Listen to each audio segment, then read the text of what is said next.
नमस्कार। धर्मज्ञान और जीवन मुक्ति इस चैनल पर आप सबका स्वागत है। आप सब आध्यात्मिक ज्ञान के जिज्ञासु हैं और कुछ न कुछ नया जानना चाहते हैं। इस संबंध से हमारा संबंध तो हो ही गया है और मैं सिर्फ आध्यात्मिक बातें करता हूँ और कोई बात नहीं करता हूँ। तो आज एक महात्मा ने जो बात कही थी उस बात पर आज हम चर्चा करेंगे। एक महात्मा ने ऐसा कहा था एक बार कि मनुष्य जिंदगी भर सोता है और मृत्यु की क्षण पर जाग जाता है, जागता है, शरीर छोड़ देता है, फिर नए शरीर में जाके सो जाता है। इसी तरह जीवन मृत्यु का चक्र उसका चालू ही रहता है। तो आज हम बात करेंगे कि ये महात्मा ने कहा वो सही है कि नहीं, और सही है तो कैसे है वो हम देखते हैं। तो उसके पहले मैं आपको एक कहानी बताता हूँ। कहानी पर से हम समझेंगे। कहानी बहुत मज़ेदार है, आप सुनिए। कि एक बार एक सिंह और सिंहन ने मिलके एक सियालन का शिकार किया। जो सियाल की स्त्री थी उस वक्त गर्भिणी थी और जैसा शिकार किया उसका बच्चा पैदा हो गया, नीचे गिर गया। बच्चा तुरंत ही पैदा हुआ था उसी क्षण। और सिंहन ने भी अभी 2 दिन पहले ही 2 बच्चों को जन्म दिया हुआ था, तो वो भी माता थी। और यहाँ सियाल के बच्चे की माता का शिकार हो गया तो वो माता के हीन हो गया। तो ये देखकर सिंहन को थोड़ी दया आ गई कि इस बच्चे को क्या मारना, और बच्चे को मार के मुझे कितना खाना भी मिलेगा। उसने सोचा कि क्यों ना मेरे 2 बच्चे बड़े हो जाएंगे, पल जाएंगे, वैसे ये भी बच्चा हो जाएगा बड़ा उनके साथ। और वो बच्चे को अपनी गुफा में ले गई। तीनों बच्चे एक साथ बड़े होते गए, खेलते गए, मौज मस्ती करते गए और बड़े हो गए, एडल्ट जिसको आप कह सकते हो। अब एक बार ऐसा हुआ कि वो जंगल में जब खेल रहे थे तो वहाँ से एक हाथी गुजरा। तो हाथी को देखकर सिंह के जो 2 बच्चे थे, अभी वो एडल्ट हो चुके थे, उन्होंने सिंह पे तराप मारने का सोचा कि जंप मार के उनका शिकार करें हम।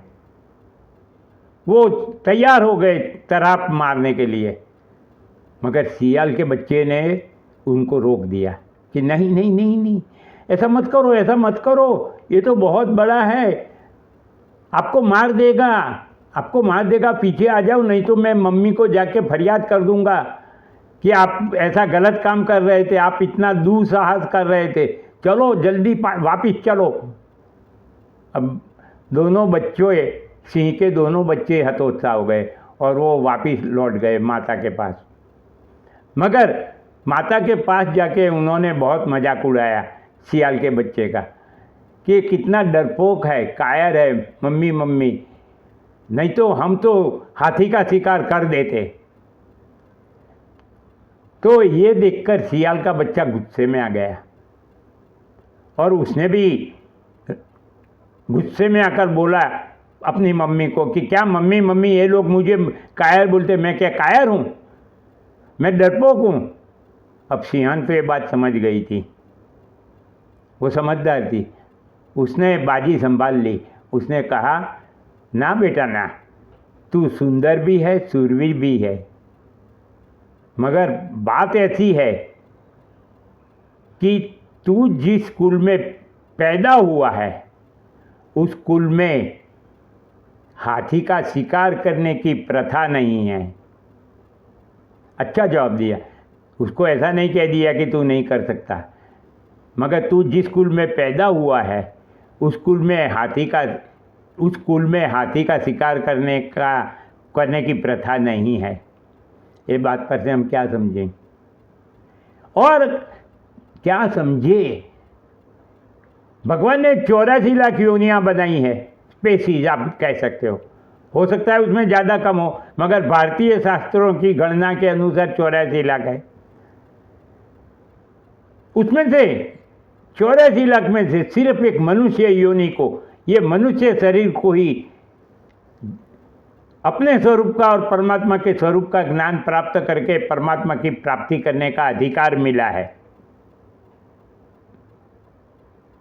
और किसी को नहीं मिला है। एक बात और बताऊं कि गाय माता का शरीर बहुत पवित्र माना जाता है। इवन देवों के शरीर से भी वो ज़्यादा पवित्र माना गया है। गाय माता का गोमूत्र भी पवित्र माना जाता है। फिर भी गाय माता को परमात्मा की प्राप्ति का अधिकार नहीं है। तो सोचो कि आपको जो अमूल्य मनुष्य देह मिला है उसका आप सही उपयोग करते हो? जीवन भर आप ये अमूल्य मनुष्य देह का सही उपयोग करते हो आप? तो क्या करते हो आप सोते रहते हो। भगवान श्री कृष्ण ने भगवद गीता में एक श्लोक कहा है, या निशा सर्वभूतानां तस्याम जागृति संयमी। मतलब कि जो भौतिक जगत में पूरा जगत जागता है, हमारे जैसे संसारी लोग जागते हैं, उसमें ज्ञानी पुरुष सोते हैं। और जिस आध्यात्मिक जगत में ज्ञानी पुरुष जागते रहते हैं उसमें सांसारिक पुरुष सोते रहते हैं। तो हम तो भौतिक जगत का मतलब ये हुआ अंधकार, असत्य, क्योंकि वो विनाशी विकारी है। तो हम क्या करते हैं? हमें जो अमूल्य मनुष्य शरीर मिला, उसको परमात्मा प्राप्ति का अधिकार मिला, हम क्या करते हैं? भौतिक विकारी विनाशी चीज़ों के पीछे भागते रहते हैं और उसको प्राप्त करने की और उसको भोगने की रेस में हम अपना पूरा जीवन बर्बाद करके रख देते हैं। मृत्यु की क्षण हमें पता चलता है कि मैंने इतना सब किया, इतना सब इकट्ठा किया, इतना सब कमाया, इतना सब भोगा, मेरे साथ क्या आया? मेरे साथ क्या आया? कुछ नहीं। वो अकेला आया था, अकेला चला गया। हाँ, अगर उसने अपने स्वरूप का या परमात्मा के स्वरूप के ज्ञान का थोड़ा बहुत भी ज्ञान लिया होता तो वो आता, क्योंकि आत्मा के स्वरूप का ज्ञान, आध्यात्मिक ज्ञान का कभी भी लोप यानी कि नाश नहीं होता है। वो आत्मा के जैसा अविनाशी होता है। वो सब मैंने भगवद गीता में हम बात करेंगे। भगवान कृष्ण ने गारंटी दी है कि उसको अगले जन्म में फिर से एक से शुरू नहीं करना पड़ेगा। जहाँ से ये जन्म में रुका है वहाँ से ही उसको शुरू करना पड़ेगा। तो हमने इस जन्म में क्या किया? हमें सिर्फ भौतिक जगत के बारे में ही सोचा, आध्यात्मिक जगत के बारे में नहीं सोचा। वही हमारी नींद है और हम आध्यात्मिक जगत में सोते ही रहेंगे और जागते, जब मैंने कहा वैसा ही मृत्यु की क्षण हमें सब कुछ सामने दिखाई देता है। ये सब यहाँ का यहाँ ही रहेगा, मैं जाऊँगा और दूसरे शरीर में जाके फिर सो जाऊँगा भौतिक जगत की मोह माया में लपेट कर। तो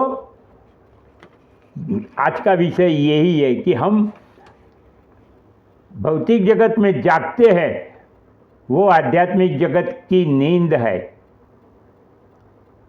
हम जब आध्यात्मिक जगत में जागे वही सच्चा जागना है। तो कितना भी हम कर लेवे, कुछ भी साथ में तो नहीं आता है ना। तो क्या करने का ये सब करके?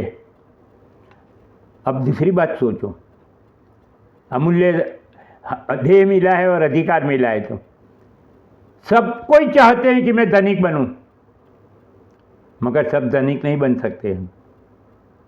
सब कोई चाहता है कि मैं बड़ा स्पोर्ट्समैन बनूं, क्रिकेट स्टार बनूं, करोड़ों रुपया कमाऊं और देश में नाम कमाऊं, मगर नहीं बन सकते हैं। सब कोई चाहता है कि मैं मिनिस्टर बनूं, ऑफिसर बनूं, नहीं बन सकते। इसका मतलब कि वो तो कोई कोई कर सकता है, मगर भगवान की प्राप्ति में सबको एक समान अधिकार है।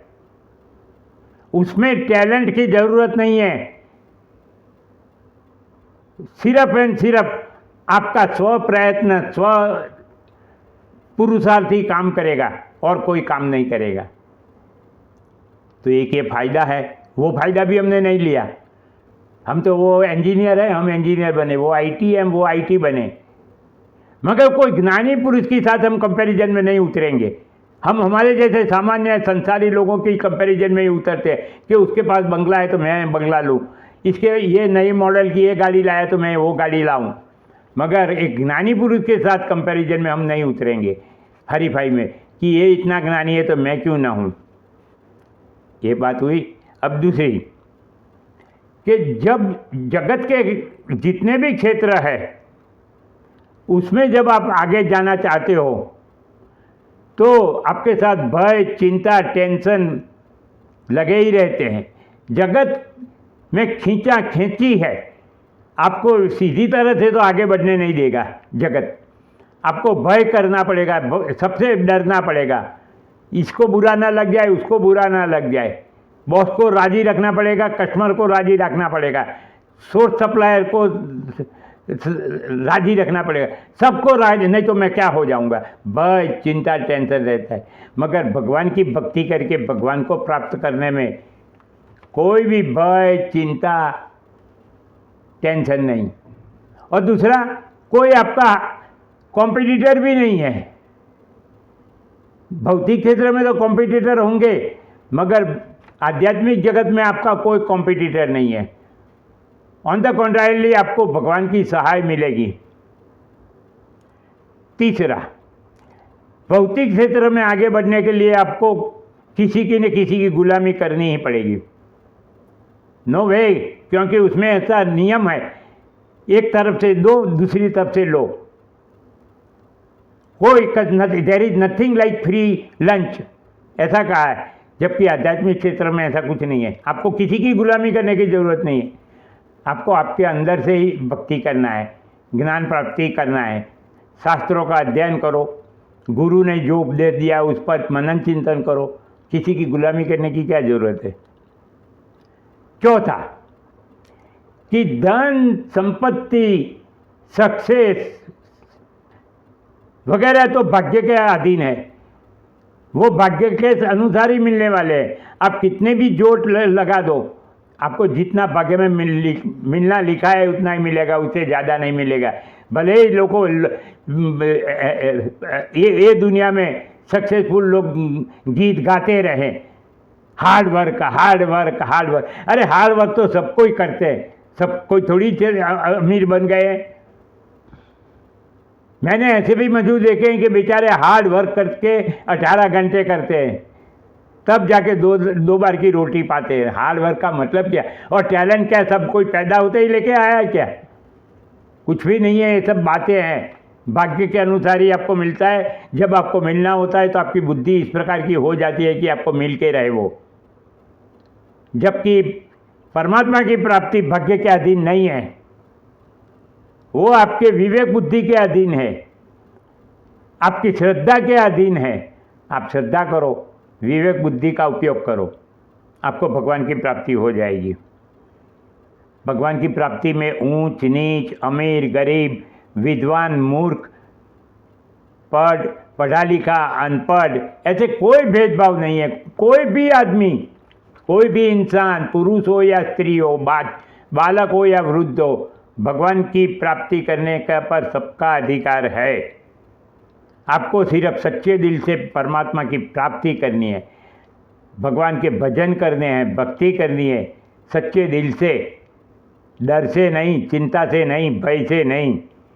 तो आप सोचो कि जितने भी दुनिया में मुझे दूसरे देशों की बात पता नहीं है, अपने देश में धनिक में धनिक जो लोग हैं, आप गिन सकते हो, टाटा हो, बिरला हो, मुकेश अंबानी हो, या तो अदानी हो, वो लोग भी ज्ञानी महात्माओं के को प्रणाम करते ही हैं। मतलब वो लोग समझते हैं कि धन से ज़्यादा ज्ञान मूल्यवान है, मगर आप नहीं समझते। हमने मैंने जो कहानी बताई, वो कहानी किस लिए बताई आपको?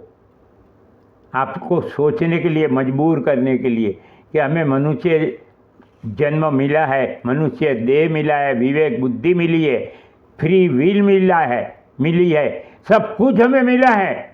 हम उसको सिर्फ एंड सिर्फ भौतिक जगत में बर्बाद ना कर देवें। हम आध्यात्मिक ज्ञान की प्राप्ति की भी जिज्ञासा रखें, कुछ प्रयत्न करें। अरे ज़्यादा नहीं तो आप 80% भौतिक ज्ञान की प्राप्ति करो, भौतिक विषयों की, भौतिक वस्तुओं की प्राप्ति करो। 20% तो आप भौतिक ज्ञान की जिज्ञासा करो और प्राप्ति की कोशिश करो। नहीं तो फिर जन्म मृत्यु के चक्कर में घुस जाओगे और वही करोगे जो इस जन्म में कहा है। मैंने बोला ना कि मृत्यु की अंतिम क्षण जागता है और नए शरीर में जाके फिर सो जाता है। आप सो जाओगे, फिर आपको थोड़ा बहुत भी नींद कम रहे और नए जन्म में भी आपको कुछ सहायता मिले जागने में, इसलिए इस जन्म से प्रयत्न शुरू कर दो। मेरे भाइयों बहनों, अगर आपको मेरी बात करने की ये रीत पसंद आई हो, आप आध्यात्मिक ज्ञान के जिज्ञासु हो, तो इस चैनल को खुद सब्सक्राइब करिए, 100 मित्रों से सब्सक्राइब करवाइए और सुनने को कहिए। हम अगले वीडियो में मिलेंगे, उसमें हम क्या चर्चा करेंगे कि धर्म का अर्थ क्या है या धर्म का सार क्या है, वो चर्चा हम अगले वीडियो में करेंगे। जब तक हम अगले वीडियो में मिले, तब तक मेरा नमस्कार।